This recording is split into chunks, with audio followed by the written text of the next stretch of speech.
everybody. My name is Patrick Coughlin from TrueStar Technology. I'm joined today by several members of my panel. We've got Karl Sigler, who's the Threat Intel Manager at Trustwave. We have Justin Fear, who's the Director for Cyber Intelligence and Analysis at Darktrace. We have Casey Ellis there on the end, who's the founder and CTO of BugCrowd. And we got Philip Chitri, who is the Threat Intel Director for Avast. So we're going to jump right into it. Casey, maybe we start with you there on the end. Yeah. Here we are at RSA, the annual security circus that comes to town here in San Francisco. Yes, what are you seeing out there on the floor? What's your sense of the space this year? Well, it's machine learning, big data, Right. blockchain, AI. rub some new technology on it, and we'll solve the whole problem. So I mean, it's the same most years. I think there's a lot of those technologies that are actually valuable and that work, but for every one of those, I think there's a bunch that are kind of noisy at the same time. So yeah. Yeah. What about, has anybody else seen anything interesting, or anybody heard a good announcement at RSA?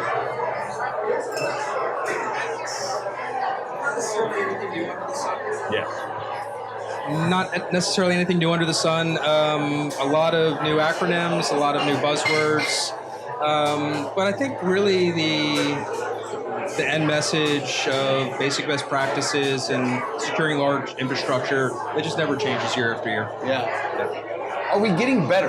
Justin, what do you think? You know, how long have you been coming to RSA? A couple years now. Are we getting better is a trick question, because if you look at the news, we're still getting breached by all the same things. So I do question, are we actually learning from our mistakes, or are we just repackaging and rebundling? Right. And the same mistakes are going to happen 3 more years from now. Right. So I am happy to see AI or machine learning being used and adopted by more companies, especially since that's what Darktrace does. Right. So, a lot of naysayers were very much against it in the last few years, and it's finally becoming more of a mainstream approach. So I'm happy to see that.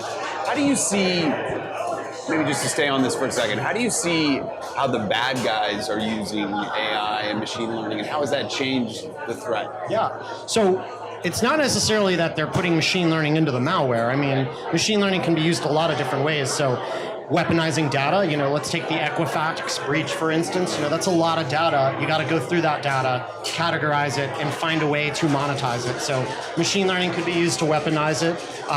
We have started to see very subtle signs of machine learning being wrapped into malware.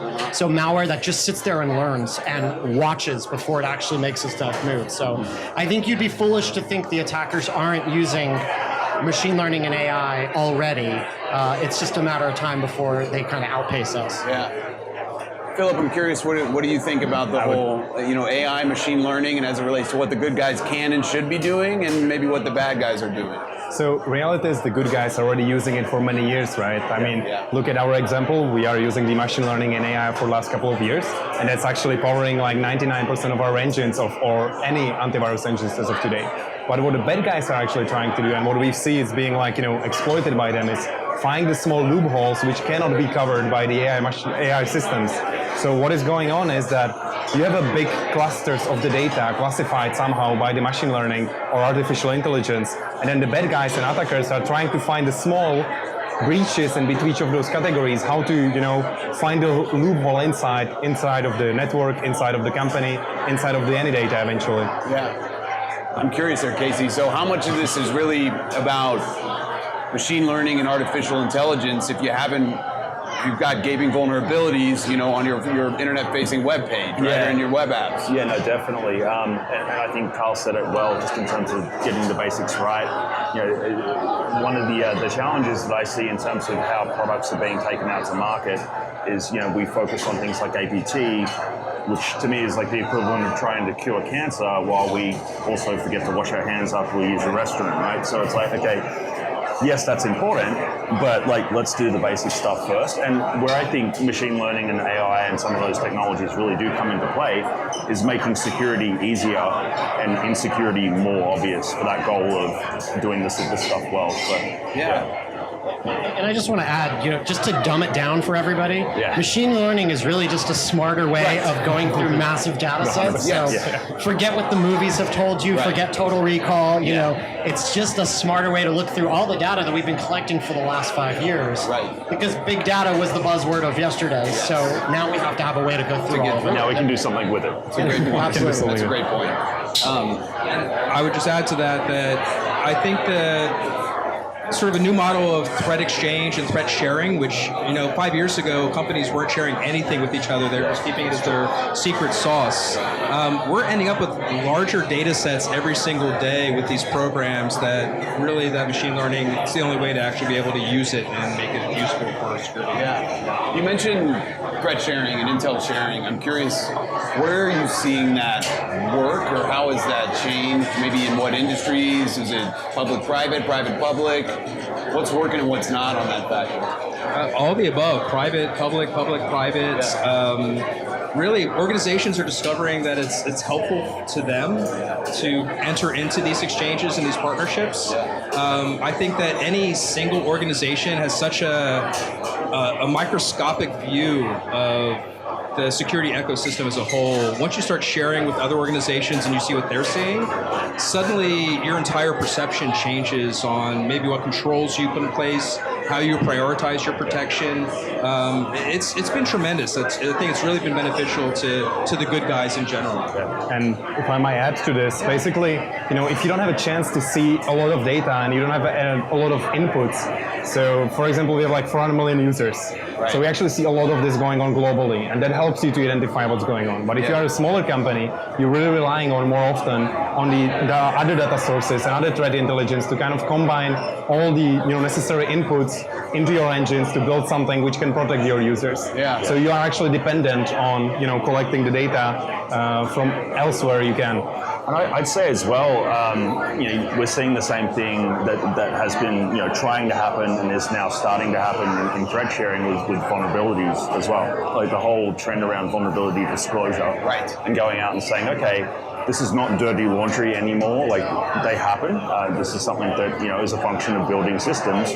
Sometimes there's mistakes and they cause vulnerabilities. All right, let's learn from that, share that learning, and as a corpus, as an internet, get better as a result. So the normalization of that, I think I've seen that in my industry on the vuln side happen pretty rapidly over the past couple of years. It's a double-edged sword, though, a bit, because it is. You see, I read somewhere there was an order of magnitude change in like the number of CVEs that have been posted out, right? And so now organizations that want to be doing threat intelligence are talking about intelligence, they're talking about AI or machine learning, but they aren't patching their system, right? So how do you? Maybe we can start with you, Justin. I know Darktrace has been leading the way a bit in bringing some of these cutting edge technologies into organizations. But how do you talk to them about hygiene, and how do you prioritize what to do first?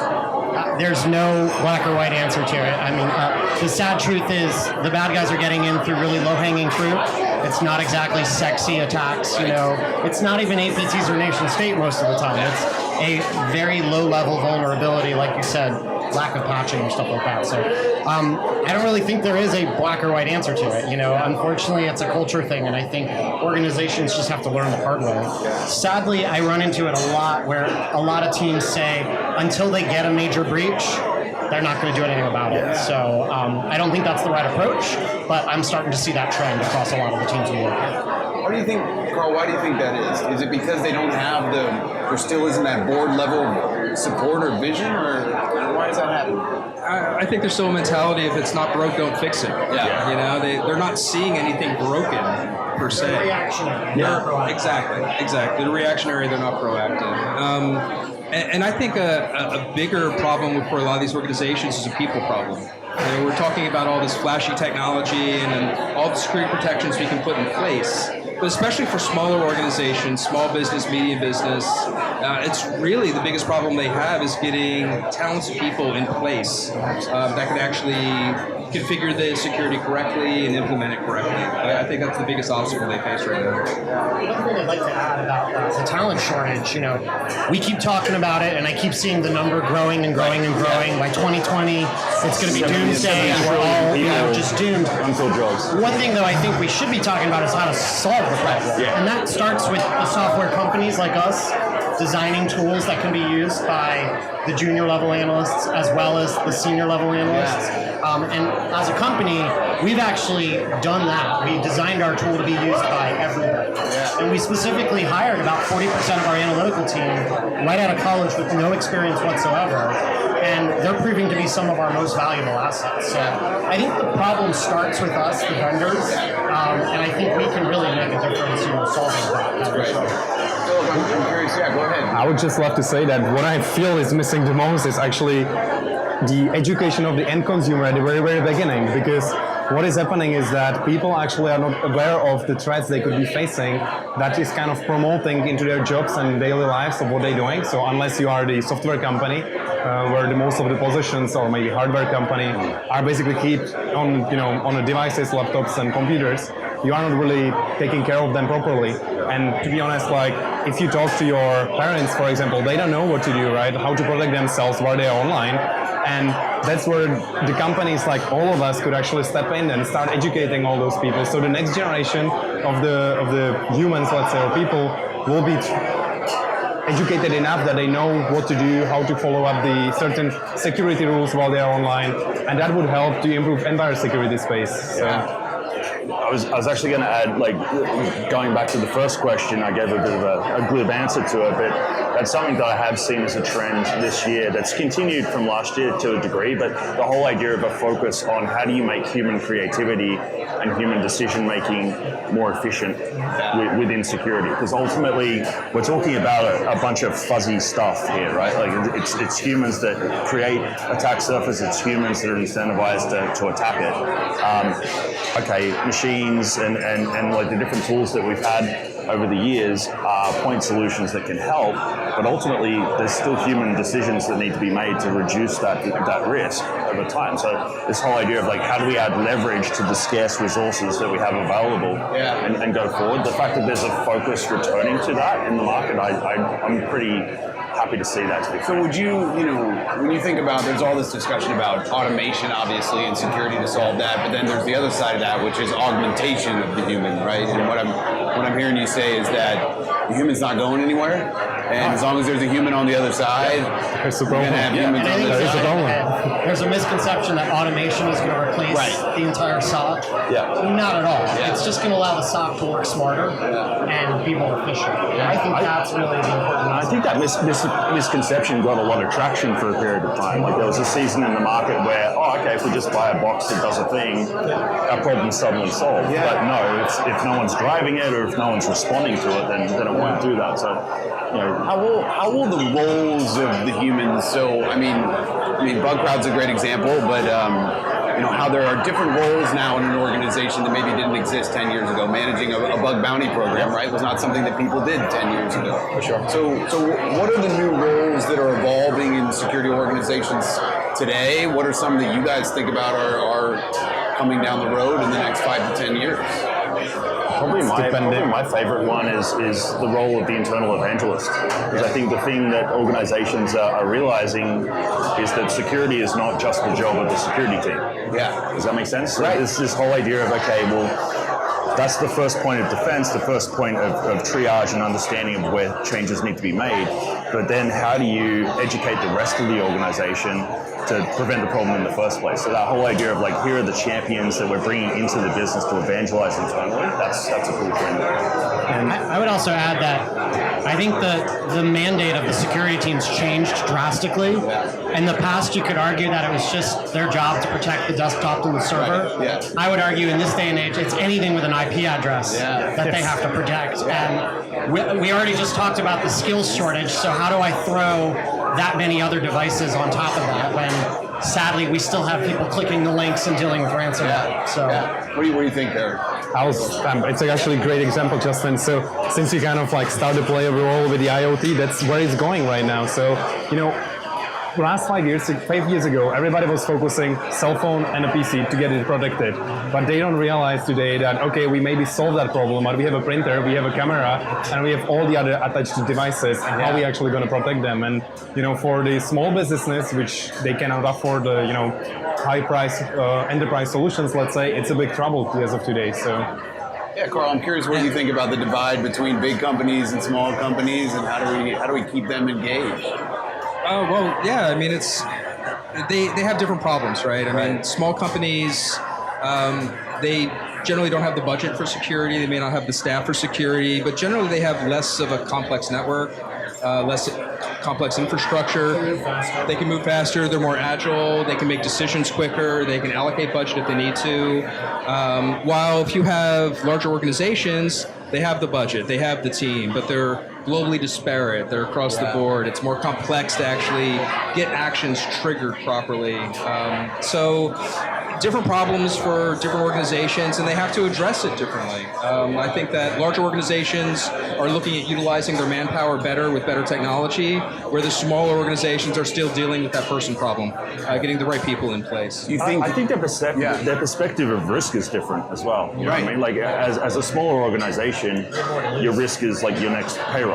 You have more to lose. Are you becoming more, not to spread the FUD here, but are you becoming more of a target because of things like, in the past, the big guys were the targets, the banks, the financial services, IP, whatever it was. But in the age of ransomware, where it's kind of monetizing attacks in different ways for bad guys, they have more to lose, but are they becoming more of a target, or is that FUD? I wouldn't say they're becoming more of a target. Yeah. The irony is I actually enjoy working with the smaller companies more because they're hungrier, they move faster, Scrappy. They're real aggressive. Like you said, the big companies are so complex that sometimes it's really hard to break through, the mindset, maybe the bad practices that they've grown accustomed to. Right. And it's sometimes harder to introduce new technologies and new thoughts. So I wouldn't really say that the smaller companies are a bigger target because they're smaller per se. Yeah. You agree with that, Philip? I actually have some slightly different opinion because what is going on is that what the attackers are trying to achieve is to understand where they can attack the most, right? Where they can cause the biggest harm. So it doesn't necessarily mean the scale of the employees or the revenue, but also where is the easiest to attack, So what is the easiest attacking vector?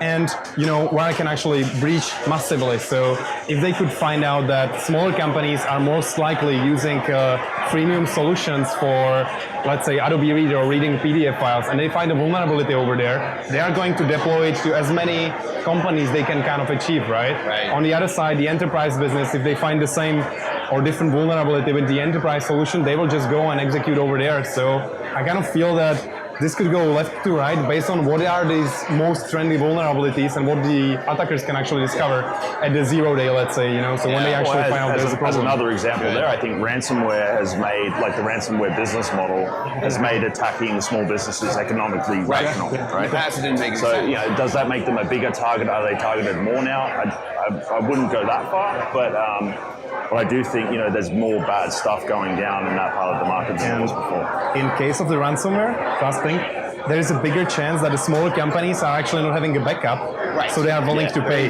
which the enterprise is mostly having some sort of backup and they can roll back at least to kind of save the systems, right? Okay. So I think that's a couple of questions on that. The first one I think is, we talked about threat sharing, we talk about how sort of the targets are diversifying. We used to think about companies in terms of sectors, right? And there's these kinds of attacks that affect the healthcare sector. There's these kinds that affect financial services. Is that still relevant? Is thinking about sectors still? Are the bad guys thinking about sectors when they're deploying those kinds of attacks and looking for vulnerabilities? Maybe we start, Karl, here with how do you think about segmenting customers? Yeah, I mean, to a certain extent, I think that's true. I think that criminals will pick specific verticals or sectors that they think they can get the most bang for their buck on. A lot of financial sector businesses, there's a lot of money to be gained there, but there's also a lot more security maturity a lot of times. Maybe not so much in healthcare. You'll see a lot of large hospitals that maybe aren't as mature as a lot of financial sectors, but I mean, they're holding some of our most valuable information, healthcare information, high, that is easily monetizable. Yes. So to that extent, in looking for low-hanging fruit, juicy targets, sometimes they just end up in a specific vector. Right. Yeah. That's interesting. Everybody agree with that or disagree? Yeah, I mean, there's exceptions that will always exist. You know, like federal government, state government. Right. Like there's unique assets and there's unique threats to those assets, and there's other examples of that. But more broadly speaking, who's good at this? I mean, we've seen like typically everybody out on that RSA floor is trying to sell to financial services, right? But who else is good at this? Or have you guys come across customers who are thinking in ways that you didn't expect in particular sectors or groups or regions? Or curious if you've seen trends on that front. The technology sector. Yeah, you look at some of the larger, social, like B2C social media companies, different things like that. Like the strategies they're deploying are pretty cutting edge, and they work. Yeah. So that's an example. Yeah, good. So, all right, one more sort of buzzword question here. Maybe we'll start with Philip on it. How do you think about the way that blockchain can help solve some of the long-standing security problems here? Is that something that's happening in the near term? What, if anything, is happening in the near term with that? Other than a lot of booths at RSA talking about it. I would love to say that it's already going right now because blockchain itself can actually boost the encryption technology and authentication massively. And the great example of like today's using of blockchain in its sort of security already, let's say it's even Ethereum, like the cryptocurrency, because that one could be used for payments, it could be used for signing the contracts via the scripting, it could be used to be like an authentication method if needed. So you're basically using the currency itself to actually authenticate the contract and sign it, So it's a massive improvement for all the ways to go with the security. So I even seen some examples of secure DNS over the blockchain technology, that each request would be basically a piece of extra chunk of the chain, let's say. So Great. Yeah. I mean, I think the main challenge blockchain's had is the conflation of the blockchain technology with cryptocurrency. Right. Yeah. And I think like that's yeah, exactly. Well, also that's like the profitability of it has drawn innovation towards the currency side,